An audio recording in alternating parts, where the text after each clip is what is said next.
likely faces in the AFC have an uphill battle with the Chiefs and Ravens outside of the playoff picture, and the Bills currently second in their division. So Patrick Mahomes and the Chiefs have had an up and down season. We know that, starting 0-2 before winning 5 of their last 7 games.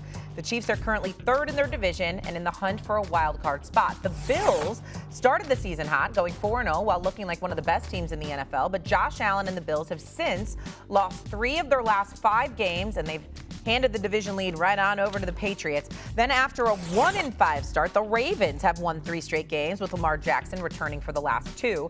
The Ravens are in second place in the AFC North behind the Steelers and now favored to win the division. So assuming all 3 teams now do make it to the postseason, as Marcus Spears is back here with us, who is more likely to go on a playoff run? I'll go to you first here, Stephen A. Is it the Chiefs, the Bills, or the Ravens?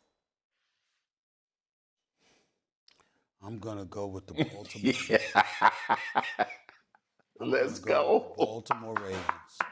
Listen, I'm not ruling out anything with the Chiefs because that's Patrick Mahomes and Andy Reid over there, doggy. Obviously, Rashee Rice is back. Thornton's there, Xavier Worthy, Travis Kelce. We get it. We know who they are. But to start out 1-5 and to come back and end up winning the AFC North and being in a position where now it's an entirely new season and you're playing with house money. And for Lamar Jackson, you got to remember, the Baltimore Ravens have been pretty elite for the most part with Lamar Jackson, with him being there, 2-time league MVP, runner-up a couple of more times. You got King Henry there in the backfield. You win the AFC Championship game a couple of years ago, blah, blah, blah. But this year, to start out 1-5, to be considered left for dead, for noise to be being made about John Harbaugh, and is it time for a new voice with them, etc.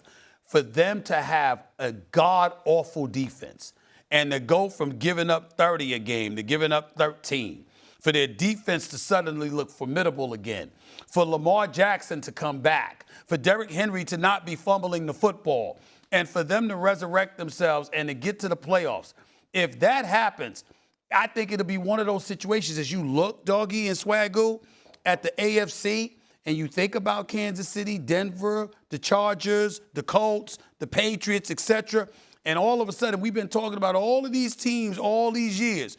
It's one of those things where you're almost, I don't want to say it literally because it's not the literal with Harbaugh and Lamar Jackson, but you're almost playing with house money. It's a foreign position for the Baltimore Ravens to be in if indeed they ascend to the postseason. Almost like we ain't supposed to even be here considering how bad we started off.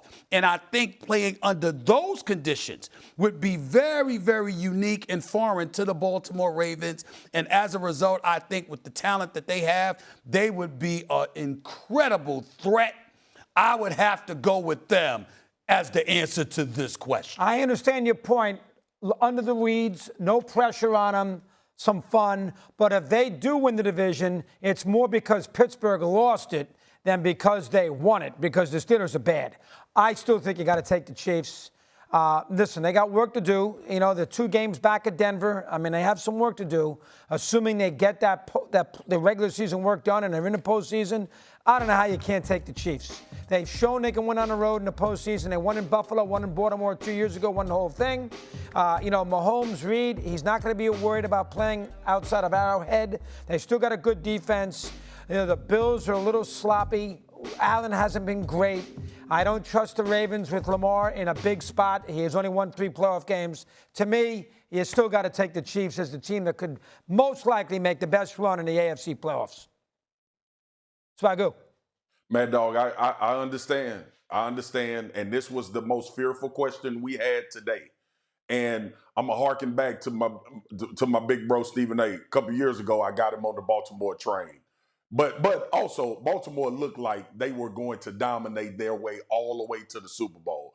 Remember, Stephen A., when Kansas City went up there and you hit me and was like, hey, man, who the hell we taking for this game? I said, take Baltimore. They've been dominant. And Pat Mahomes goes on the road. It was a big thing made about him going on the road for the first time. They end up going to the Super Bowl.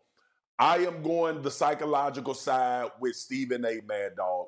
This is completely foreign to the Baltimore Ravens to be in this situation and in this position. And I think the sense of urgency that is going to be created for them having to play football the way that they have to play in order to get into the playoffs and sustain that success. And at some point, right, I'm going with a little emotion here. At some point, Lamar Jackson is going to break through. At some point, he's going to have one of these games in a big spot, in a playoff performance where he reminds everybody of why he's a two-time league MVP. And I could see that being this year, barring health and making sure that this team gets into the playoffs. And another thing, they left the door open. Mad Dog, I understand about the Steelers and Cincinnati and Cleveland, but they left the door open in this division for the Ravens to get back healthy, figure some things out defensively, and get themselves into the playoffs. And I think from a psychological standpoint, I'm not talking about X's and O's. I'm not talking about how good they'll be at a certain point in the season or what they're setting themselves up for. Sometimes in this game, as a former player, you realize that these opportunities don't come around often.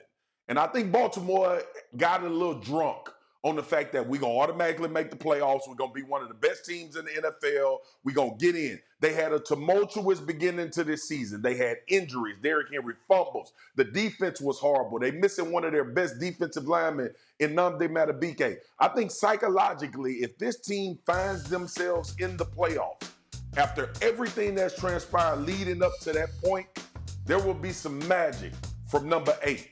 And I think this defense is going to continually get better because they figured some things out with moving Kyle Hamilton closer to the line of scrimmage. I'm going to go Baltimore Ravens most likely to make a playoff run. And I'm terrified because I know Patrick Mahomes is still in Kansas City. I mean, the Chiefs are looking up at not only the Broncos, but also the Chargers.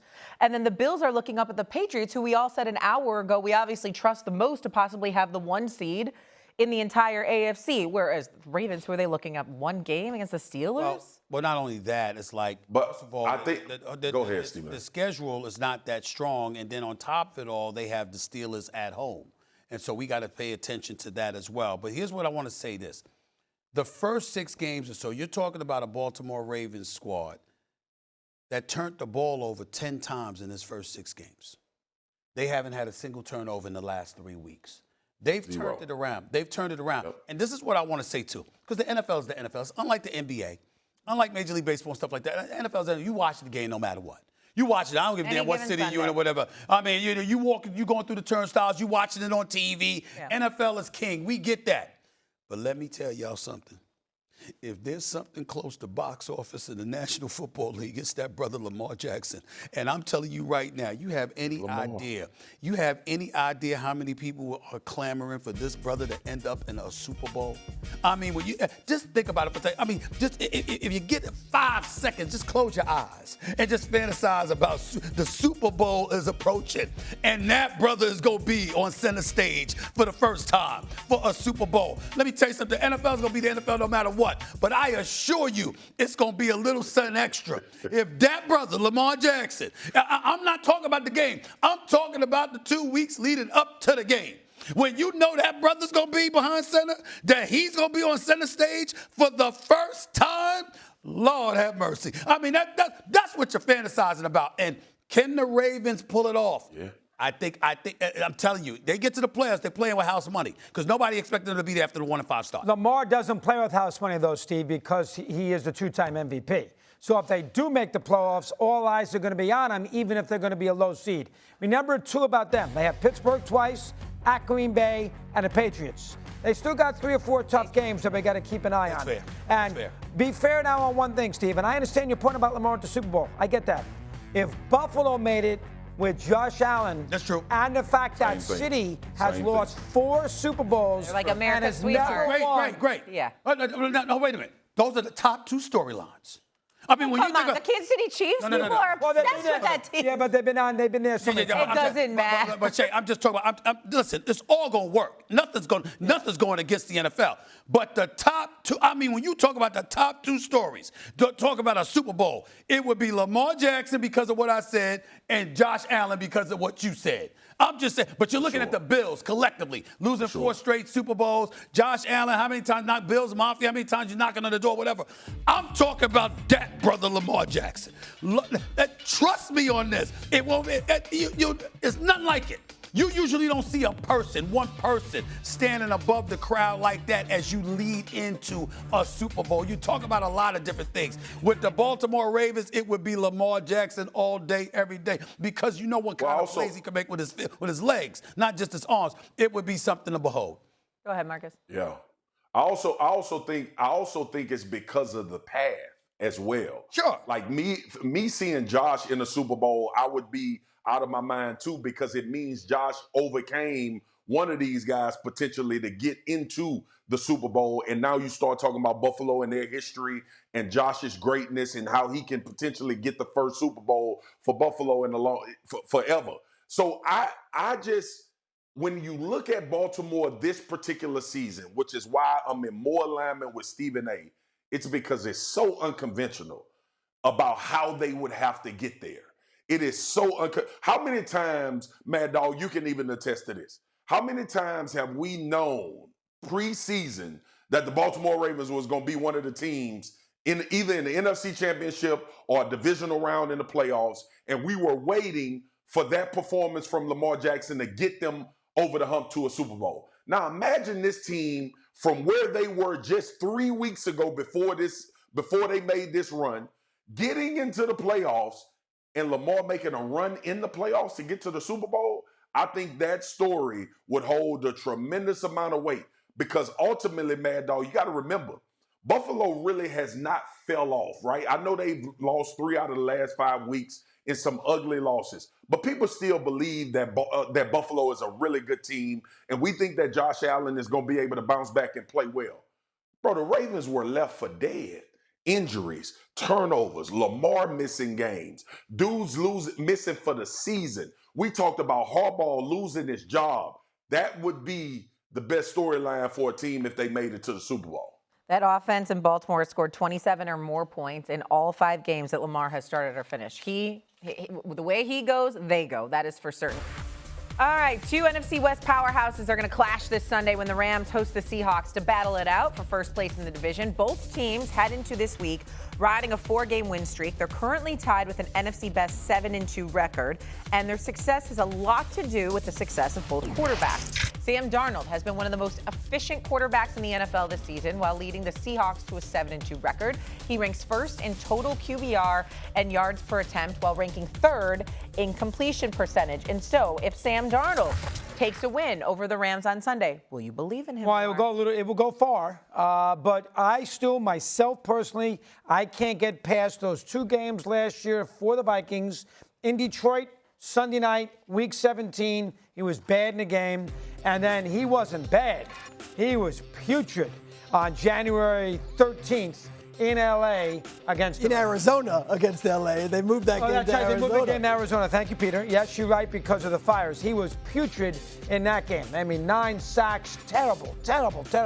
And I can't get past those 2 games. Now, maybe it's unfair for me. He's had a big year. He did have 2 fumbles last week against the Cardinals, which does worry me. He did fumble against San Francisco driving late in week 1. That worries me. And he also threw an interception off a helmet, but he threw an interception against Tampa when the game was tied, and then Mayfield went down the field and he scored. So there's even in a couple of losses, I didn't like some things that I saw. But I'll be fair. If he goes to L.A. this week and beats Stafford and the Seahawks win and he plays well, that would go in the right direction for me to believe that Darnold in postseason play I can count on.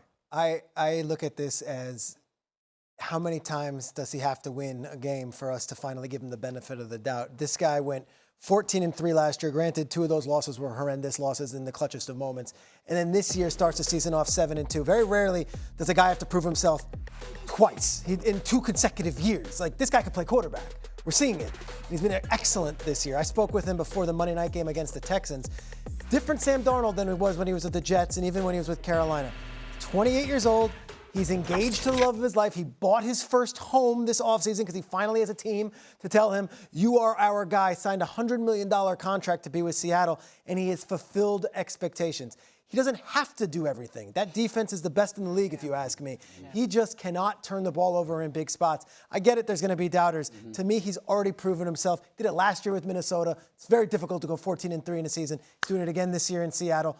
He'll get the opportunities. The more you go to the playoffs, the more opportunities you get. We did this whole song and dance about Peyton Manning till he finally won. We did it about Kirk Cousins. He finally went into New Orleans and won. I think this guy, Sam Darnold, is a different player than he was as a young guy, and we deserve to give him his credit. Peter. I know. Give it to me. Kirk Cousins. Peter. Give it to me. Give it to me. You know, Cousins a little A little strong. A little strong. You had you still there. Hold on. I like Kirk Cousins. I just the argument was trending in the right direction. Hold on. Sounded good coming out of my mouth. It sounded good. Mad Dog and I are both like, Unlike some of these people at other places, I respect my colleagues, and I respect my colleagues at other channels and stuff like that. And I watch your years of work. I respect the hell out of you, Peter Schrager, but come on, bro. You being a little bit too damn nice this morning. Go on. You know better than that. You know that when it comes to Sam Darnold, it ain't about his ability at this point. We know he can play quarterback. Yeah. We know he can throw the football. We know that he can win some games. We get all of that part. We all waiting for the end. You can't wet the bed with a division title on the line like you did against Detroit last year when you were playing for Minnesota. It was the number 1 seed on the line. We're going to remind, we're going to remember, we're going to engage in recall here. The Minnesota Vikings were 14-2, 16 games into the season, week 17. And Sam Darnold came into that locker room and they poured water on them like it was champagne. And I'm sitting right here on this set, Shae. Yep. Doggy. And I went like this. There it is, right there. That's right. They got that footage for me. They know what I'm talking about, right? And I'm sitting there going like this. Literally, I mean, you had producers and everybody in there. And I was the one that stood up and went like this. Did they win a division title that I didn't know about? Was that a playoff game?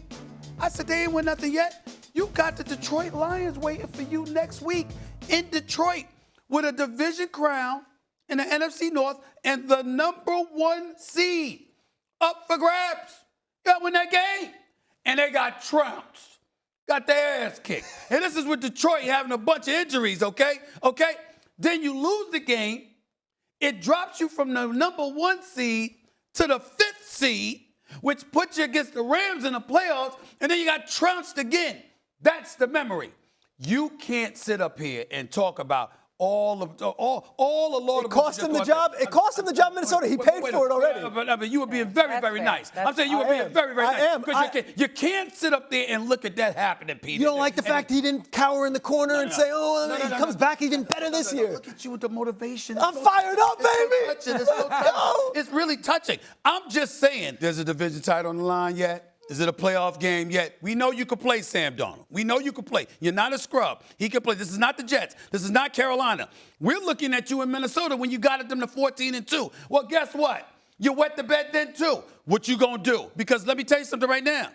Last year, you did have a decent defense with Brian Flores coaching that defense. Sure did. You still had Justin Jefferson. You had Addison. You had Hawkinson. You had a crew. All right? It was about you. Yep. And then y'all lost. Now you got Seattle. Their defense is real. Amazing. And Jigba is real. You see what these brothers bring to the table. You got Shaheed there with you now. Oh, you got pieces again. Well, what you going to do again? That's what I'm saying. Fair. You can't sit up there talking about all of this nice stuff. I know it's Christmas time rolling up. I know Thanksgiving's nearly here. But damn, Peter, come on now. Go ahead, Swag. Go ahead, Swag. Swagu, what do you think? Will you believe in Darnold if they beat the Rams this weekend? I already do. I already believe in Sam Darnold. I think Sam Darnold is a really good quarterback. I think Stephen A. is alluding to what makes it difficult to talk about football because a new season happens when you get into the playoffs. And I'm going to just focus on right now. Like, this will be a good step for Sam Darnold. But I still feel like if they lose to the Rams, this is a playoff team. Now, this will quiet a lot of people because the last time we saw him against the Los Angeles Rams, as Stephen A. alluded to, it wasn't pretty when Sam Darnold played them in the the first round of the playoffs. But you got to think about this, man. Like, sometimes, and I agree with Peter in this vein, sometimes it's about the belief in the guy. And sometimes it gives you a little extra ability knowing that this franchise has invested, money, but also invested in building a better team around you going into it. There was still conversation, and I want Mad Dog and Stephen A. and bring them up on the camera because I remember even while Sam Darnold was making this run with the Minnesota Vikings, we all were still like, but is he going to be their quarterback? Is he going to be the guy that's going to be the future for the Minnesota Vikings? Now, obviously, we got that question. So I think there's a little different tone and a little different feeling when we come to this iteration of Sam Darnold. Last year, what I felt, Sam Darnold proved to himself that I can play quarterback at a very elite level given the right opportunity and situation in this league. Didn't end up staying in Minnesota, but you had Seattle come to the table and say, hey, man, we give a lot of credit to what you did last year. We thought you were a phenomenal quarterback. The playoffs are completely different. I've sat on this show and watched Stephen A. talk about my dog, Dak Prescott, a million times because the playoffs is a different time of the year. But we've all said that Dak is a really good quarterback, and people believe in him and think that he can get the job done. I think Sam Darnold is now ushered into that position with the Seattle Seahawks.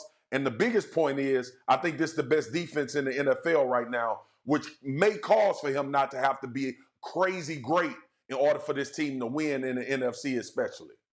I think this is a start Sunday in L.A. I don't think it's a conclusion one way or the other.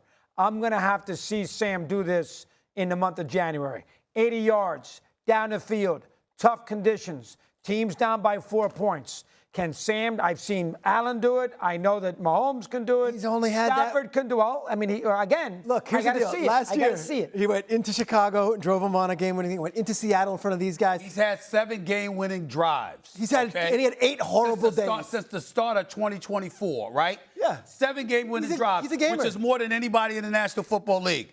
But damn it, when it counted. He had a horrible 8 days. But damn. Those were bad 8 days. It cost him millions. When was the 8 days? What were the days? But that's what we do. January 4th to January 12th. And that's Case closed. Exactly. Case closed. He leads the NFL in QBR. Closed. He's a good player. But because we're asking this question means there are still question marks surrounding Sam Darnold and the Seattle Seahawks. I hate to do this to you, Marcus Spears, because you are my buddy. But Stephen A. brought it up this morning. That is fly. The jean jacket and the beanie. And the beanie. Listen, man, this is my point, man. The brother calls himself Big Sexy. You understand what I'm saying? And I'm going like this. Look at the smooth, the shaft, look, the beard, the whole nine. Could you imagine had he rocked all black? You understand what I'm saying? How fly that would have looked? I just, come on, Swag. Yeah. Come on, Swag. But he was in Green Bay. That's all I'm talking about, Stephen man. A. Bring Stephen that flavor to Green Bay. Stephen They A. needed it. They needed it. Hey, when your ass come out there in that 21-degree weather and you put on all your black, I'ma love you for it. I wasn't going to be cold, and that was the best outfit not to be cold. By the way, I had like 5 layers on under that, and I did have black on underneath. I think it was a good look for Wisconsin. We'll see y'all tomorrow.